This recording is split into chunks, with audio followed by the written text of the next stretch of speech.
Mes amis, bonjour. Je voulais revenir vers vous après cette campagne électorale qui a été relativement intense. Donc déjà, je vais encore remercier tous ceux qui nous avaient envoyé les CERFA. On en a eu 31 en 3 semaines, c'est pas mal. Je vous remercie beaucoup. On vous a pas oublié, on s'est battu d'ailleurs pour vous. J'espère que effectivement nous sommes battus pour vous. Il faut savoir qu'après, lorsqu'on a rejoint Francis, ça a été quelque chose. Comme vous le savez, les élections, c'est pas les élections qui nous intéressaient. Ce qui nous intéressait, c'était pas de faire campagne. On va y revenir ensuite au niveau de ce qui s'est passé par rapport à la communication. J'ai réussi à porter la parole pour un article. Ça n'a pas été beaucoup. Il est en ligne sur le site défendrelesenfants.fr. Vous pourrez le voir. Il est bon. J'ai pu expliquer certaines choses. C'est pas mal par rapport à ce qu'on voulait faire, sachant que encore une fois, le but c'était pas de promouvoir une personnalité, de promouvoir un discours et une façon de faire. Donc, on a rejoint France Libre. Et France Libre, assez rapidement, je me suis impliqué dans tout ce qui était communication, avec la réalisation de cette affiche, avec la défense des libertés individuelles, la démocratie, le respect du vivant, la souveraineté de la France, une politique de paix et la protection des enfants. On a quand même réussi à marquer de notre empreinte cette liste. D'ailleurs, on était avec Christelle, on est sur l'affiche, quoi. Moi, je suis ici, et puis Christelle, où est-ce qu'elle est? Elle est là. Voilà, un peu de manière symétrique.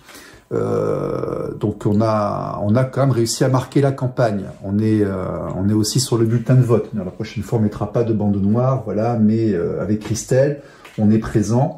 Et je remercie encore une fois beaucoup Francis Lalanne et Dieudonné d'avoir donné, notamment dans la profession de foi, ici, une grande partie sur la protection des enfants. Là vous la voyez, tout ça. Où on a parlé vraiment du fait que l'éducation des enfants revient à leur famille, que l'État n'est pas là pour se substituer. On a parlé des enfants qui sont placés. On a milité pour les droits de l'enfant. On s'inquiète des rattrapages idéologiques au sein de l'école.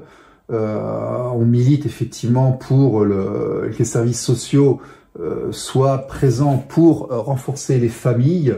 On milite pour effectivement la CIDE, la déjudiciarisation dès que possible, la simplification, la numérisation, et puis bon, tout ce qu'on a essayé de dire par rapport à l'exclusion parentale et nation parentale.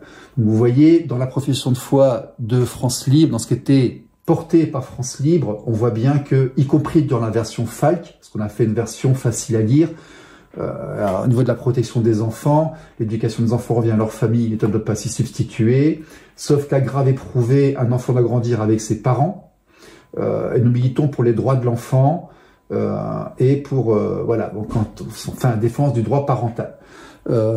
Après, dans cette campagne, bon, on voit que effectivement, on a fait une campagne avec Dieudonné. Tiens, la photo avec Francis et Mike Borowski n'est pas là, mais bon, vous la trouverez éventuellement sur le site web. Donc on a fait tout ça. Et là, on va commencer à parler de ce qui s'est passé. C'est-à-dire qu'en fait, on n'a pas pu faire campagne.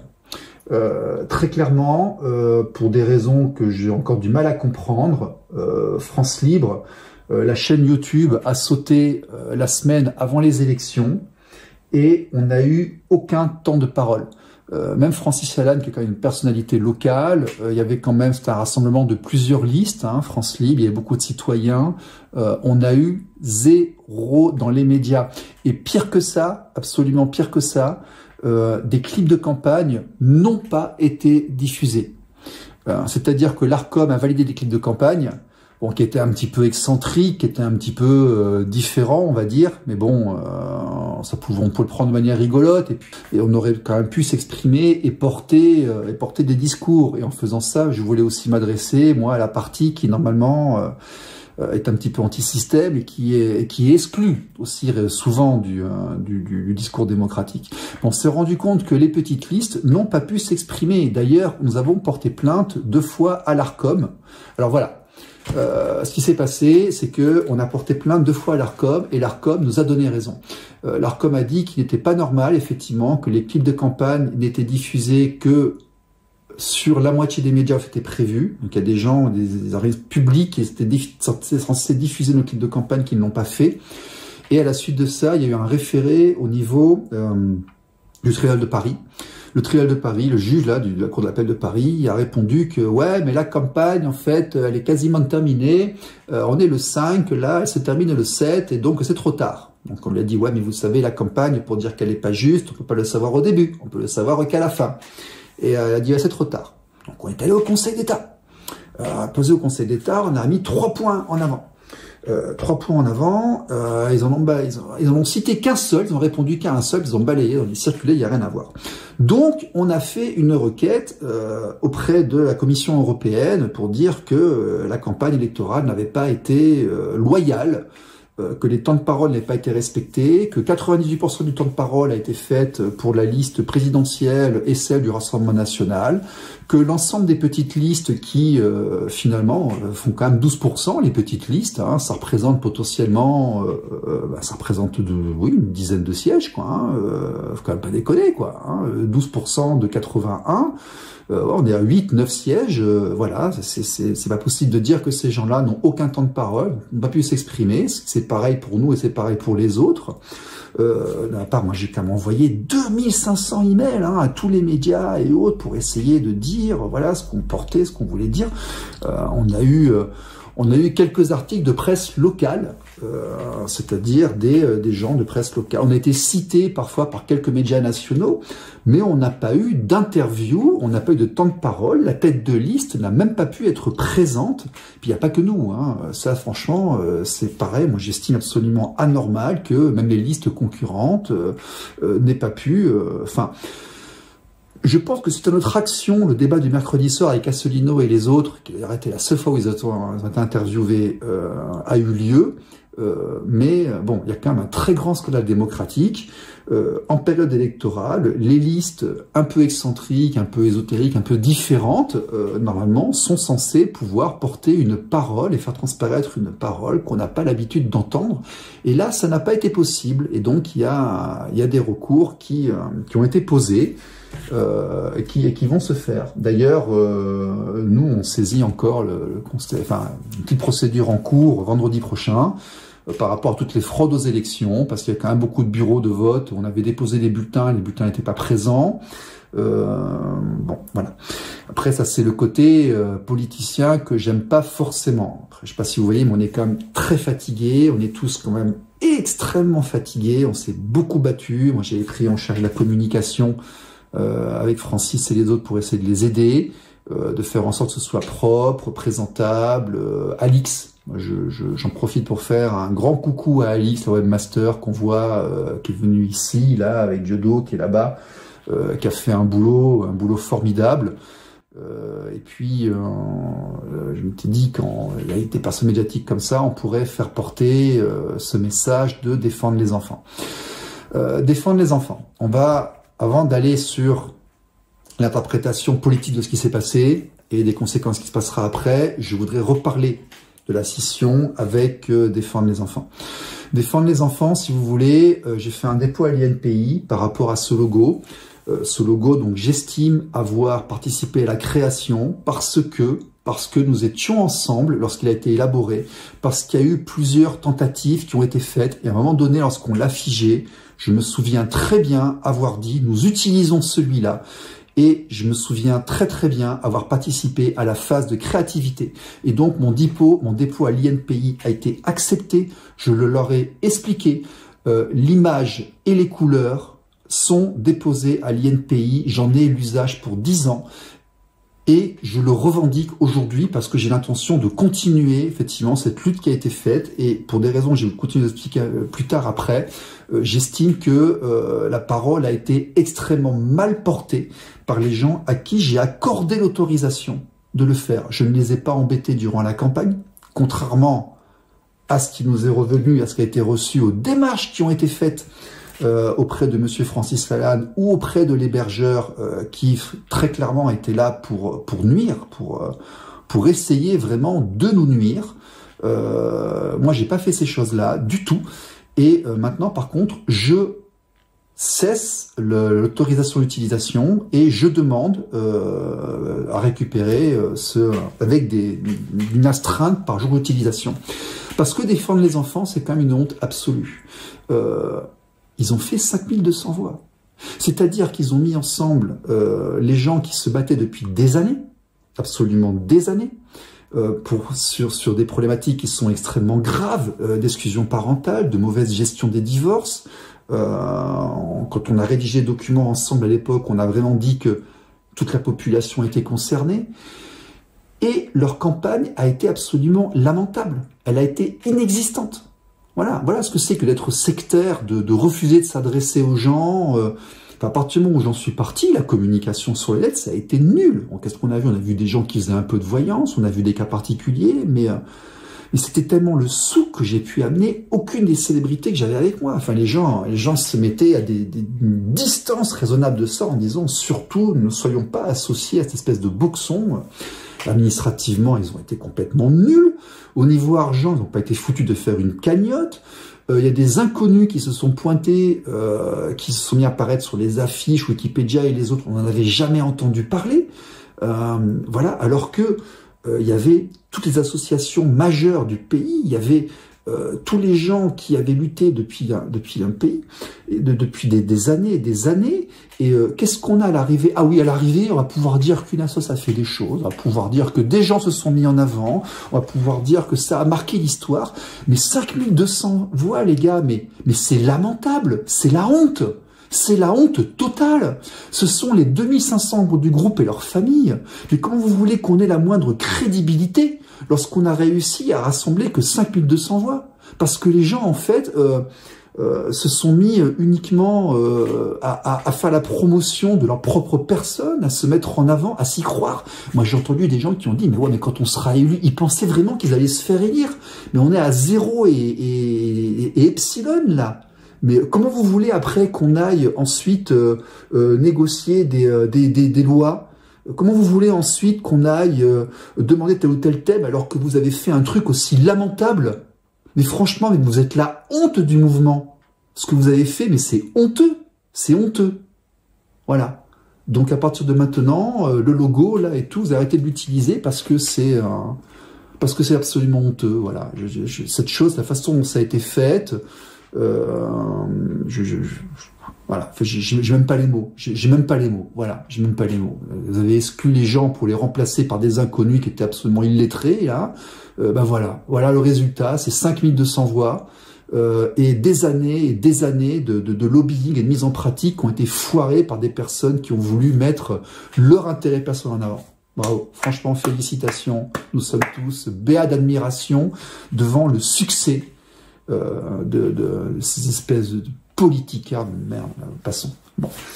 Alors, l'autre chose, là, c'est je remercie quand même les gens qui ont voté pour nous, pour Français, qui nous ont suivis. Et on va parler un peu des conséquences, par contre, politiques de la dissolution de ce qui s'est passé dimanche. On s'est rendu compte aussi qu'en rafraîchissant les pages du ministère de l'Intérieur, il y a quand même des gros problèmes. Hein. On a quand même, nous, on a eu... Enfin, vous vous rendez compte que nous, d'ailleurs, nous, en n'ayant aucun temps de parole et puis en étant catalogués dans les pires tréfonds possibles de la démocratie, on a fait plus de voix que défendre les enfants. Non mais attends, franchement, c'est la honte totale pour vous les gars. Là, franchement, c'est pas ça. Alors, ouais, par contre, on s'est fait piquer des voix. On se rend compte qu'en rafraîchissant la page du ministère, les grandes listes récupèrent des voix et que nous, on en perd. Ça fait partie aussi des petites choses là qu'on va défendre vendredi parce que il y a 10 jours pour faire un recours, nous on fait le recours. Bon, on va demander des choses. On peut se demander effectivement si on est en démocratie, hein, parce que il faut savoir que cette dissolution, dans l'urgence, très clairement, c'est un tout petite liste. Nous, on est cassés. On a bossé comme des dingues. On n'a pas les reins pour démarrer aux législatives, pour refaire parce que pendant qu'on fait ça, on travaille pas. Moi, j'ai mis en arrêt totalement ce que j'ai fait de nos professionnels. J'ai pas de clients actuellement. Tout ce que j'ai fait pour France, tout ce que j'ai fait pour défendre les enfants, avant que je me rende compte que c'était uniquement une opération politique pour les individus. Puis tout ce que j'ai fait pour le .fr. Puis ce que j'ai fait pour France Libre. Pour l'instant, je travaillais pas. Je n'étais pas payé. J'avais pas de clients, ça a été à temps perdu. Et là maintenant, il faudrait repartir pour les européennes. Il faudrait repartir pour essayer d'avoir 50 candidats qui font 1%, pour essayer de créer un vrai parti politique. Et puis il faudrait repartir, essayer, parce que c'est vrai par contre qu'au niveau de la presse locale, lorsque on fait une élection locale, elle est plus difficile à truander parce qu'en fait on peut vérifier plus facilement et puis de toute façon les bureaux de vote c'est propre, mais les fraudes se font visiblement au niveau du ministère et lorsqu'ils mettent les chiffres ensemble. Au niveau local c'est vérifiable, c'est la préfecture locale et puis généralement il n'y a pas beaucoup de fraude dans les élections locales. Et puis les médias locaux sont plus faciles à accéder, c'est-à-dire que France Bleu, France 3, les journaux locaux, les médias locaux, on a un accès plus facile pour faire passer des messages. Voilà. Donc la dissolution, effectivement, pose beaucoup de problèmes aux petites listes et ceux qui n'ont pas de budget. Il faut se rendre compte que rebondir comme ça à l'improviste pour refaire des dépenses de campagne, parce qu'il faut payer les affiches, il faut payer les bulletins de vote, on se rend compte que c'est pas très démocratique. En plus, ça respecte pas la Constitution. On se demande vraiment si on est en démocratie, parce que, allez, on va faire un peu de politique politicienne, mais imaginons que vraiment tous les recours qu'on voit un peu partout qui annulent l'élection, il n'y a pas d'Assemblée nationale. L'élection serait annulée le 14 juillet, les Jeux Olympiques, il y a l'été, ça veut dire qu'on ne fait pas ça avant septembre ou octobre, ça veut dire qu'il n'y a pas d'opposition, enfin ça pose un petit problème quand même, vous voyez ce que je veux dire. Et puis même si là, dans la rapidité et autres, enfin, je veux dire, enfin, démocratiquement, on a quand même beaucoup de mal là. Et dans tous les cas, c'est pas forcément des bonnes nouvelles qui vont venir pour nous. Tout ce qui était travaillé à l'Assemblée nationale, là, c'est jeté. La commission parlementaire sur les placements, c'est jeté. Tous les trucs, les travaux qui étaient faits sur ci ou sur ça, tout est balancé, c'est parti partout. Enfin bon, passons. Ok. Pendant l'interruption, je vous ai retrouvé la photo de l'accord du 13 mai avec Francis Allan et Mac Borowski. Vous retrouverez ici d'ailleurs Boris Lutz, Boris, Christelle, Stéphane, Francis, Mac Borowski et Boris. Avant la grue jaune, celui qui était monté sur les toits des monuments publics et autres pour dénoncer les problèmes, ben il est là. Vous voyez, on n'est pas là non plus par hasard. Et j'ai retrouvé aussi les dépôts de l'INPI du 24 mai 2024. Donc vous voyez, j'ai embêté personne, hein, parce que depuis cette date-là, c'est à moi officiellement accepté avec mes explications. Vous avez pu faire la campagne, je ne vous ai pas emmerdé. Hein. Voilà. Et ce que j'ai déposé, c'est bien ça. Ce sont les couleurs. Petite fille se cachant le visage en bleu et jaune avec le texte « Défendre les enfants » et les couleurs qui ont été déposées. Ça, j'en ai l'usage pour 10 ans. Donc les amis, là, avec le boxon que vous avez foutu, vous allez m'enlever ça de partout, parce qu'après, moi je vais attaquer en contrefaçon. Vous n'êtes pas digne de la cause sur laquelle vous vous êtes mise. Voilà. Bon, pour les autres, défendlesenfants.fr, eh ben écoutez, rejoignez-nous dessus, parce que nous on va continuer à faire le combat sur ces valeurs-là. Moi je vais reprendre ma radio, je vais reprendre les interviews de personnalités pour refaire de la psychologie, pour refaire de l'étude de la famille contemporaine, pour repartir un petit peu au combat. Écoutez, par contre, défendlesenfants.fr va devenir un lieu de rencontre et de lobbying. On a un petit projet, là, ce serait le tour de France des départements pour aller libérer les gosses. Et puis moi j'insiste, hein, c'est une grosse divergence qu'on a avec ceux d'origine, c'est-à-dire que la médiatisation est un outil, c'est pas une finalité. À chaque fois que je peux parler quelque part, moi je parle du programme, je parle pas de ma vie. C'est super important. Et puis surtout, je ne refuse aucun interlocuteur. C'est super important aussi. Et puis, je vais pas accepter des compromissions avec machin ou machine. Enfin, franchement, je suis trop dégoûté par ce qui s'est passé. Depuis début septembre, là, avoir participé à tout ça pour 5200 voix, les mecs, là, franchement. Bon. Voilà, donc nous par contre, sur défendlesenfants.fr, l'aventure va continuer, on vous tiendra au courant et on vous dira lorsqu'on aura récupéré de la fatigue, comment tout ceci va évoluer. Bye bye et à très bientôt, et surtout merci à ceux qui sont venus avec nous, et j'espère qu'on a dignement représenté votre parole, ceux qui sont plus là, qui je pense d'ailleurs, certains qui me hantent parfois, dont j'entends les voix et la présence. Parce qu'il y a quand même trop de choses qui sont inacceptables et l'intérêt personnel ne peut pas prendre le dessus sur cette cause. C'est impossible. Impossible.